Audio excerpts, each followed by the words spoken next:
The rusted gate groaned as Declan Hayes pushed it open, autumn winds scattering crimson maple leaves across the abandoned farm he had bought for only $150. He thought he was walking into emptiness, with only his loyal German shepherd Valor by his side. But on the sagging porch, two identical little girls in torn pink sweaters looked up with tear-stained faces.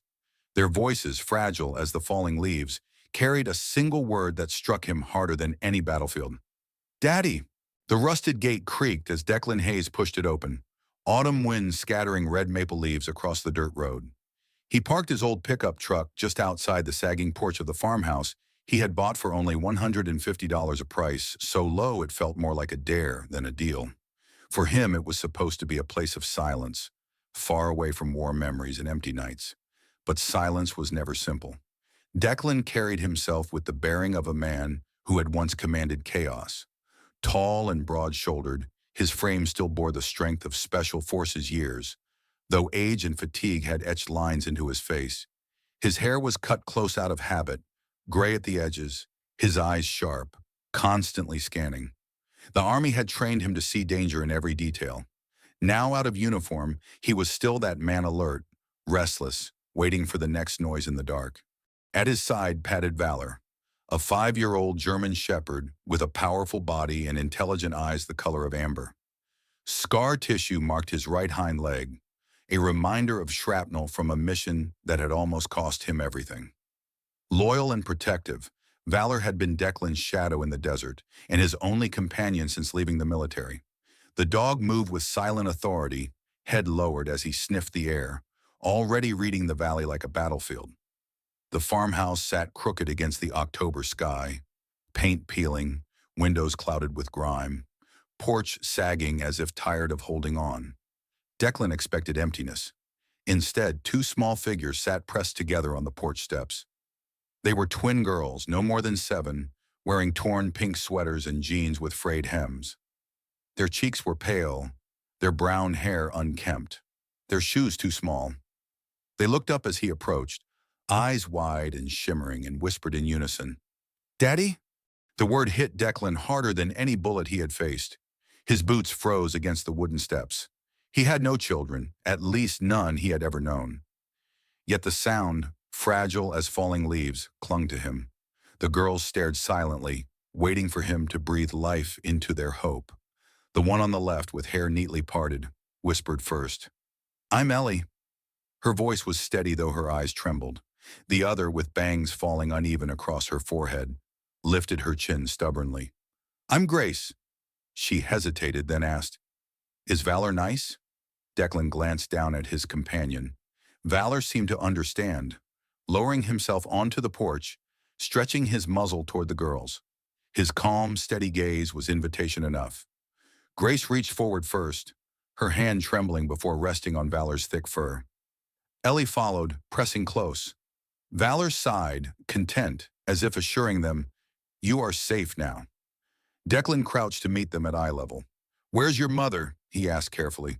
Ellie's eyes flicked away, toward the flaming red maple tree at the edge of the yard. Her answer was a whisper carried on the wind. "Gone!" Grace's fingers tightened in Valor's coat. "She said if a soldier came, that would be our dad." Declan felt the world tilt. Lana Price. Her name rose unbidden. His first love. The girl who once laughed under skies just like these. They had been inseparable once, until the army took him away. He had not seen her in years, had buried that chapter under missions and survival. And now in front of him, two girls with brown hair, blue eyes, and voices like hers. He swallowed hard. "Are you hungry?" It was all he could manage. The twins exchanged a glance. "We made oatmeal," Grace admitted. Ellie added quickly, "It wasn't very good." Declan let out a rough chuckle. "Then let's see if I can make something better." He led them inside, Valor checking the doorway first. The interior smelled of dust and dampness, but also faint traces of porridge. The table in the center of the room was bare except for a single ceramic bowl streaked with dried oats. A wooden spoon left carefully inside. It was not chaos, there was a strange order to it, as if someone had tried to keep life alive here. On the windowsill lay a child's small collection. A button, a stone shaped like a heart, a faded ribbon. Declan set down his small pack of supplies, beans, onions, a loaf of bread. He moved with quiet efficiency, lighting the old stove until a flame crackled to life.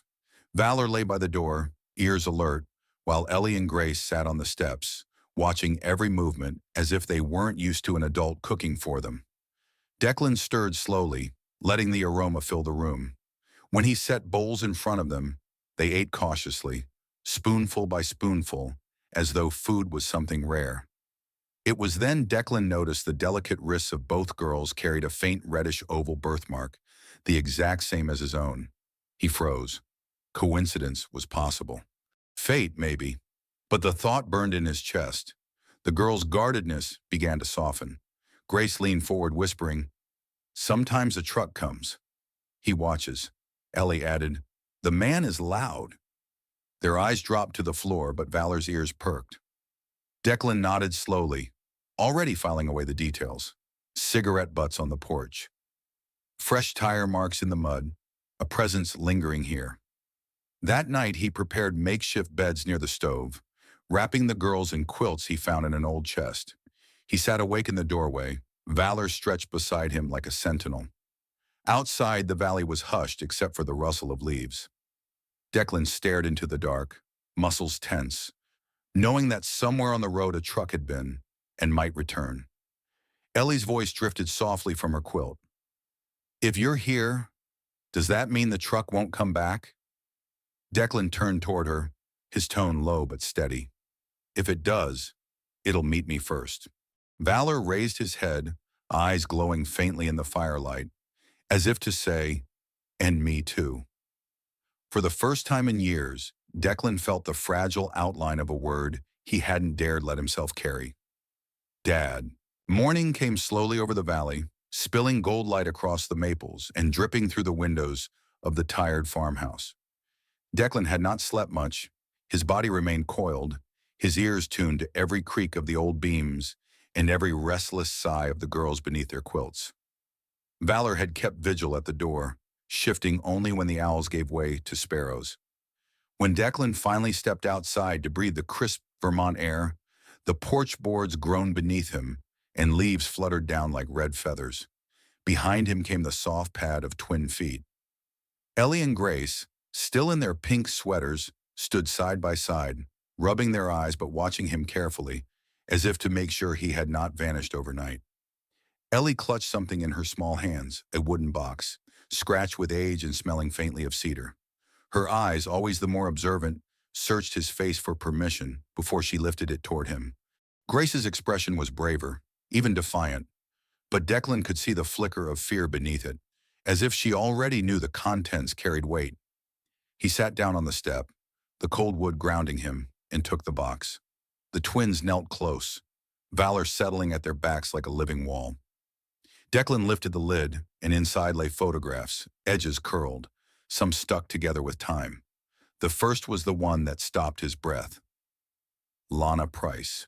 She was younger than the last time he had seen her, hair dark and loose around her shoulders, her smile soft but tired. In her arms were two infants wrapped in faded pink blankets, eyes closed in identical peace. Declan's throat tightened. The ages matched perfectly. 7 years since his last leave before deployment, 7 years since Lana's sudden disappearance from his world. His hands trembled as he turned the photo, as though afraid it might dissolve. Ellie and Grace leaned in, studying his reaction. Their silence asked the question their lips would not. "Are we yours?" He forced air into his lungs. "This woman, did your mother ever tell you her name?" His voice came rough, breaking against the morning stillness. Grace tilted her head, bangs falling into her eyes. "Her name was Lana," she whispered. Ellie added quietly, "She said once you had the same laugh. She said you were a soldier who left when the leaves turned red." Declan closed his eyes, memory clawing back the sound of Lana's laughter in a high school parking lot. The warmth of her hand pressed into his before the bus to basic training swallowed him whole.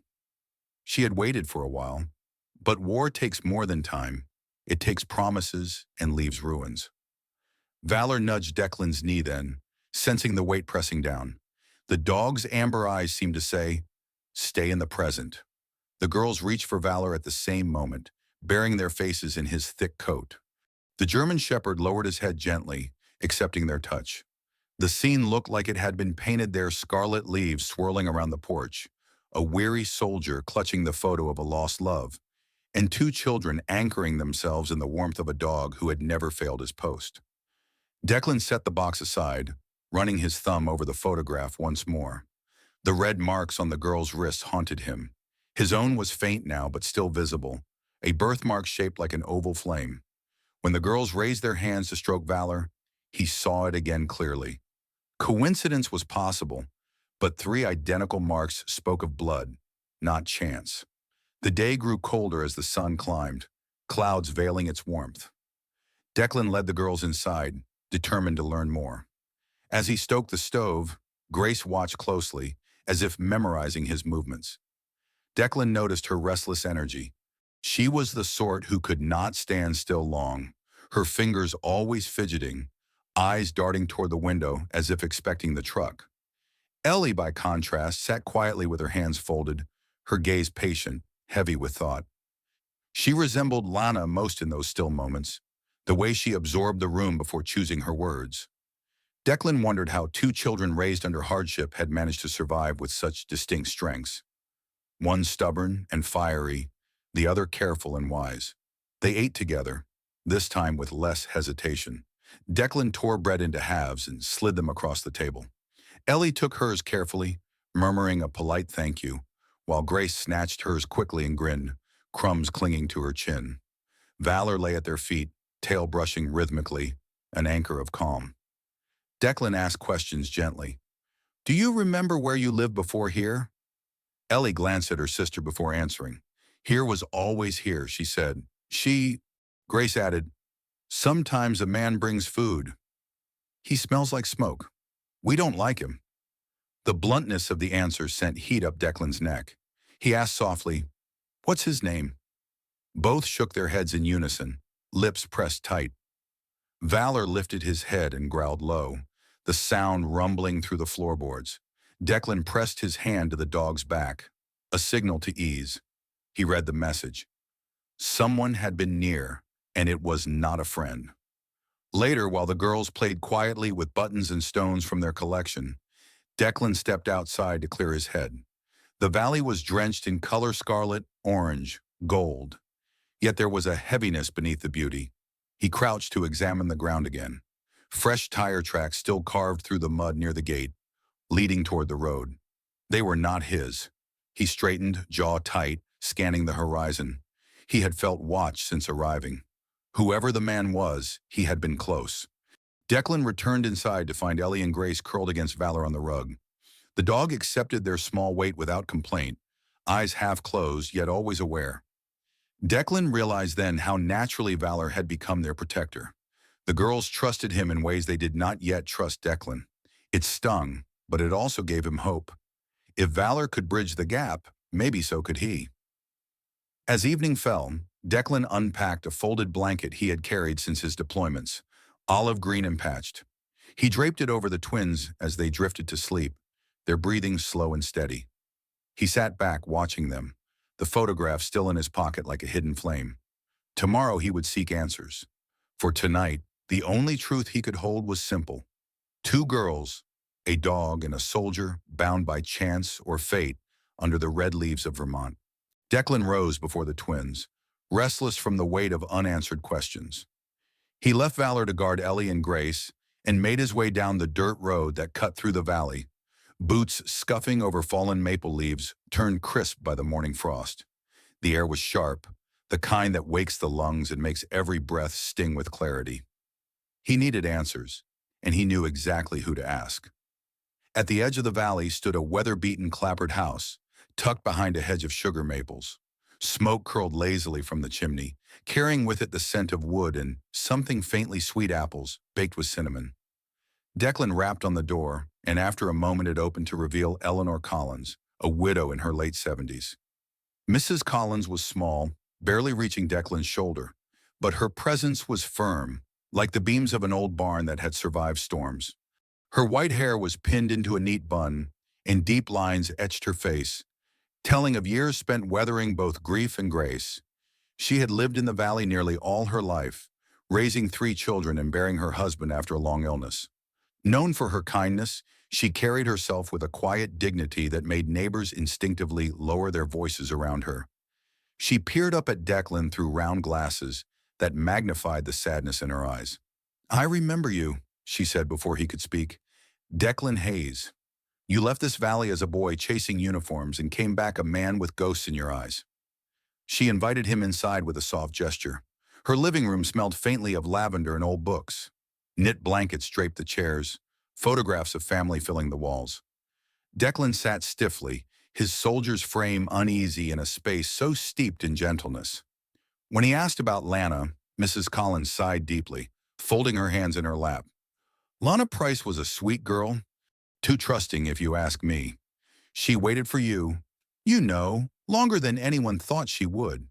But life doesn't always wait for love." Her eyes grew wet. 3 years ago, she fell sick. Cancer. It came swift and cruel. By the time we knew it was too late, she passed, leaving those 2 angels behind. Declan's throat clenched. He hadn't cried in years, but his eyes burned with the betrayal of lost time. "And the girls?" he asked quietly. "They were left to a man named Carl Dawson," Mrs. Collins said, bitterness sharpening her tone. "He claimed to be Lana's husband, though no one ever saw much affection between them. He was rough, impatient, and rarely spoke a kind word. After Lana died, he kept the girls at the farm, but was never truly present. Sometimes he dropped off supplies, cheap cans, stale crackers, and then disappeared. Folks say he spends most of his time in town bars. I've seen the girls wandering near the property, thin, hungry, but when I offered help, Carl warned me to stay out of his business." Declan absorbed the words like blows. The puzzle was forming. Lana gone, Carl a neglectful guardian, and the girls left in the shadow of an uncaring man. Mrs. Collins laid a trembling hand over Declan's. "You were always good to Lana, even when young. If you care for those children, please don't let them vanish into his neglect." Declan thanked her, voice thick, and promised nothing but silence. He left the house with more weight than he had carried in combat. Outside, the maples whispered in the wind, their scarlet leaves falling like warnings. As he returned to the farmhouse, twilight crept across the valley, the sun dipping low behind the green mountains. Halfway down the dirt road, his instincts prickled. A dark truck sat idling beneath a great maple tree, its headlights piercing the dusk, raking the old farmhouse with beams of cold white light. The truck did not move closer, did not honk, just lingered, watching. Declan froze, heart pounding. He recognized the language of intimidation. For a full minute, the headlights burned into the yard, and then without a sound, the truck reversed, turned slowly, and disappeared down the road, its tires crunching over gravel. The silence that followed was heavier than thunder. Back at the house, Valor was waiting by the porch steps, tail stiff, eyes narrowed toward the direction the truck had gone. The dog had felt it too, the presence of a predator circling. Declan crouched, rubbing the shepherd's strong neck. "We're not alone," he muttered. Valor pressed closer, a vow of readiness in his amber gaze. Inside, the twins had retreated to the warmth of the stove. Ellie sat cross-legged on the rug, arranging her tiny collection of treasures into neat rows, a button, a stone, a ribbon. Grace, restless, tugged at Valor's ears until he dropped down beside her, patient as stone. When Declan asked what they were whispering to the dog, Grace bit her lip, hesitated, and then spoke in a low voice. "We told him about the nights." Ellie continued softly, "When Carl locks us in the back room, when it's dark and he doesn't come back." Her words carried no tears, only the weary cadence of children too accustomed to fear. Valor shifted, pushing his nose against their shoulders, as if sealing their secrets into his fur. The twins leaned into him, their trust in the shepherd stronger than their trust in any man. Declan's chest ached. He had faced warlords, weapons fire, and desert ambushes, but this, 2 children whispering their fears to a dog, was the kind of battlefield that undid him. That night, Declan sat awake by the window, watching the road where the truck had appeared. Valor kept vigil at his side, eyes gleaming whenever the wind rattled the trees. The farmhouse groaned under the weight of its years, but inside its walls the fragile seed of a family had been planted. Whether fate or accident had led him here, Declan knew one thing with the certainty of a soldier reading the terrain. He would not let those headlights return without meeting his own. The day had been heavy with clouds from the moment dawn broke, the kind that pressed low and whispered of storms gathering somewhere unseen. Declan felt it in his bones long before the first raindrop fell. He had spent the morning reinforcing the sagging porch, hammering loose boards, fixing what little he could to give the old farmhouse some sense of strength. Ellie and Grace had sat nearby under Valor's watchful gaze, trying to amuse themselves with chalk drawings on flat stones. But the air was thick, unsettled, and even the children seemed to sense something looming. By late afternoon, the valley darkened, though the sun had not yet set, the sky curling into bruised shades of gray and green. The sound of a truck engine broke the silence, rumbling up the dirt road with the guttural growl of something that did not belong in the quiet countryside.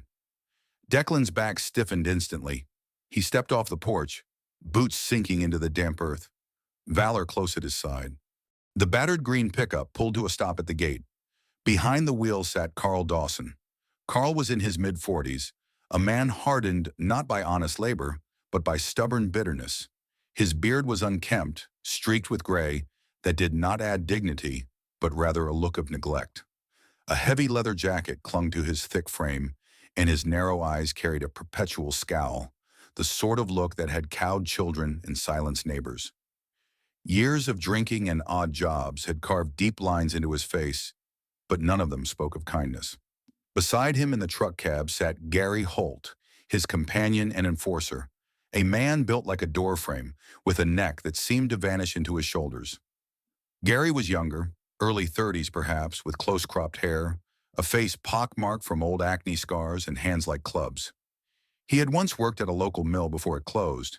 Since then, he had drifted, attaching himself to Carl like a stray dog to a butcher. The truck door slammed, and Carl stalked forward with Gary close behind. Declan met them halfway, shoulders squared, Valor low at his heel, ears forward and teeth slightly bared. Ellie and Grace, sensing danger, darted back onto the porch and clutched each other. "Where are they?" Carl barked, his voice a gravelly rasp that carried no affection. "They're not going anywhere with you," Declan answered, tone flat, steady as a drawn line. Carl sneered, glancing toward the girls who shrank further behind the porch post. "I've been raising them since their mama died, feeding them, keeping a roof over their heads. Who the hell are you to stand there and tell me otherwise?"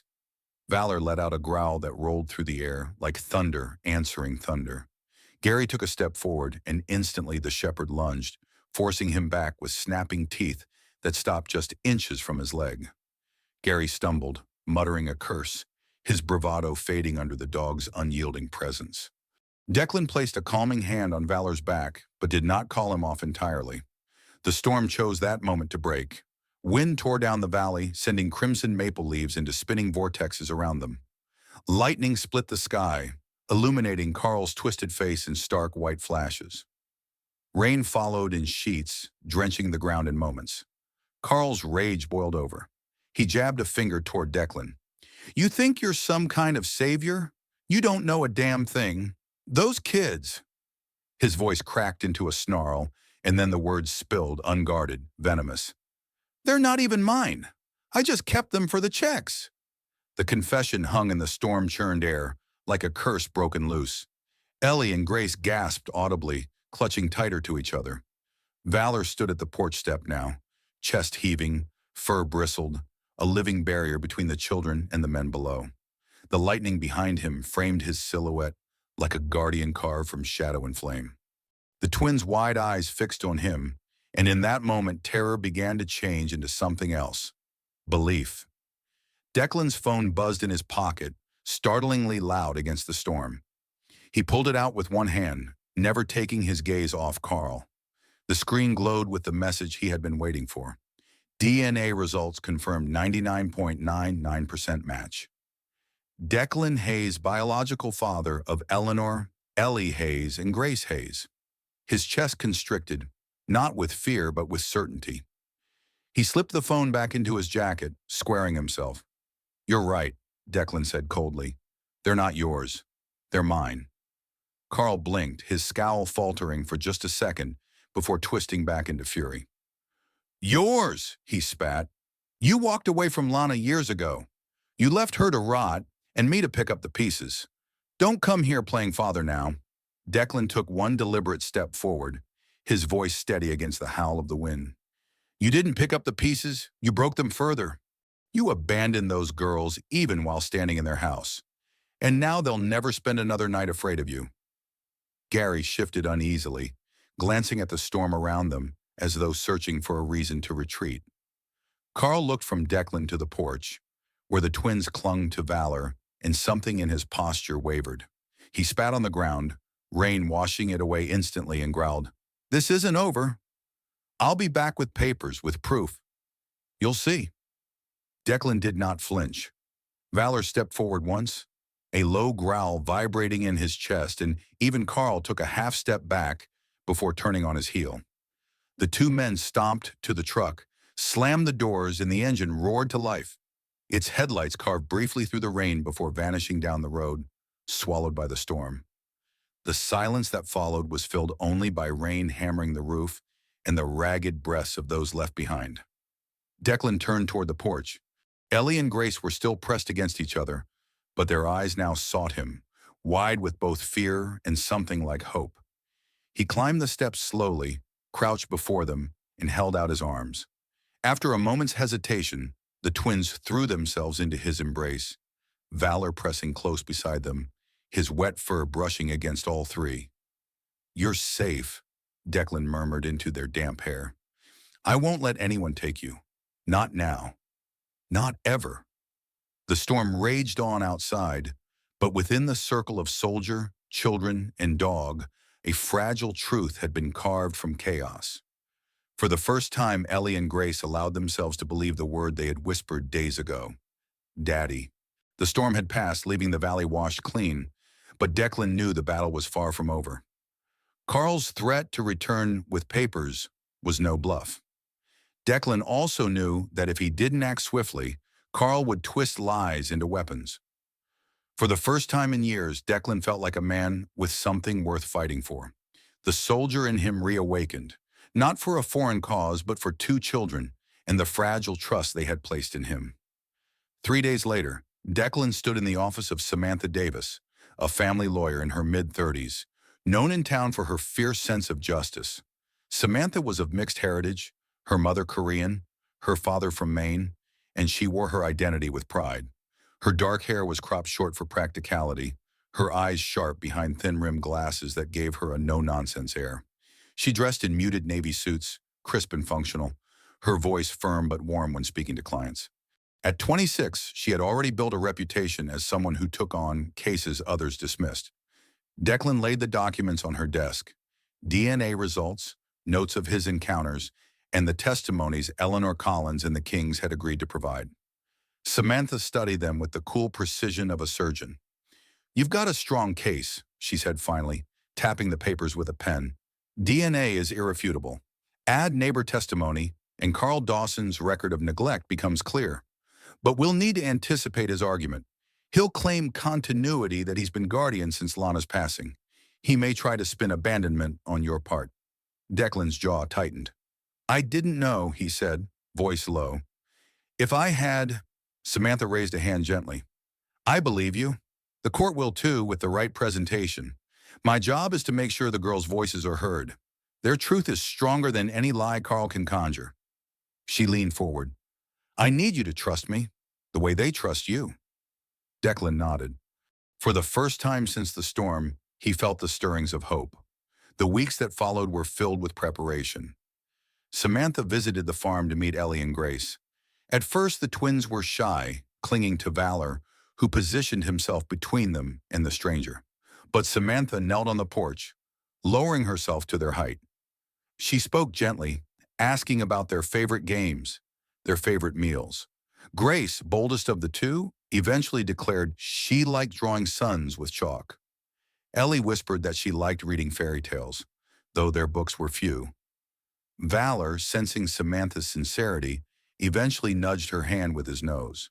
That was enough to convince the girls she could be trusted. Declan spent nights repairing the farmhouse, not only because winter was approaching, but because he wanted the girls to feel secure. He patched holes in the roof, replaced broken window panes, and mended the fence that had once sagged into disrepair. Ellie and Grace helped where they could, picking up nails, sweeping sawdust, handing him tools with solemn pride. In the evenings, they would rake maple leaves into great piles, Valor bounding through them like a pup despite his scarred leg. At twilight, Declan would light a fire in the yard, flames leaping high, the girls' faces glowing with laughter as they tossed handfuls of leaves into the blaze. Those small moments began to knit together something larger than safety. They formed the beginnings of family. The day of the hearing arrived. The county courthouse stood stern and gray against the autumn sky, a place where lives were measured and weighed. Declan entered with Samantha at his side, Ellie and Grace holding each of his hands, Valor waiting outside with a trusted neighbor. Inside, the atmosphere was taut. Carl sat with his lawyer, a slick man in a too-bright tie, and Brenda Carl's girlfriend, whose bleached hair and sharp mouth radiated disdain. Gary Holt sat in the back, arms folded, glaring at Declan. Judge Harrison, a man in his 60s with silver hair and a lined face, presided with calm authority. He had spent decades on the bench and had no patience for theatrics. Samantha presented the case with steady clarity. The DNA tests, the testimonies from Eleanor Collins and the Kings, the accounts of Carl's neglect. She painted a picture of two children left hungry and afraid, contrasted with a father who had returned to claim them. Carl's lawyer countered with venom, insisting Declan had abandoned Lana and therefore forfeited any right to the children. He claimed Carl had provided for them faithfully, but under questioning, Carl faltered. His temper bled through, and when pressed about finances, he admitted child support checks had been his burden to manage. His words betrayed him. Then came the most powerful testimony, Ellie and Grace.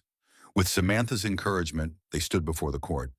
Ellie spoke softly but firmly about nights locked in dark rooms, about hunger and fear. Grace, fiery as always, declared that Carl yelled when she cried, that he never hugged them, never called them his daughters. The courtroom grew still, their innocence sharper than any legal argument.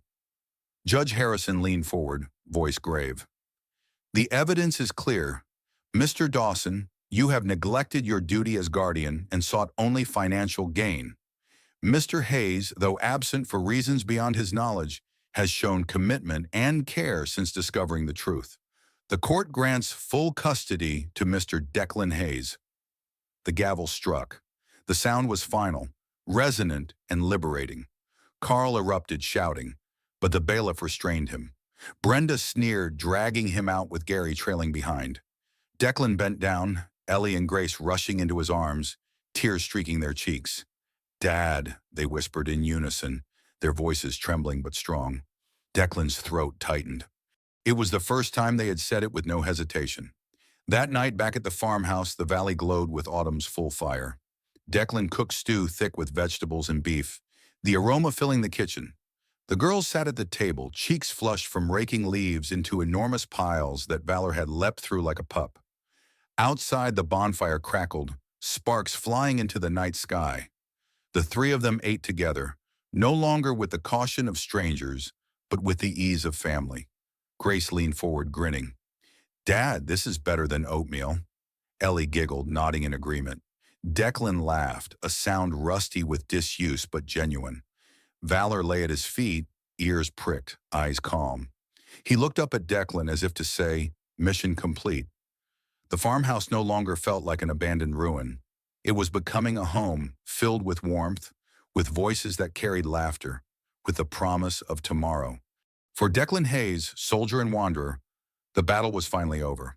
Autumn had given him not just two daughters, but a reason to stay. And in the quiet glow of firelight, under the watchful eyes of his shepherd, he knew that home had found him too.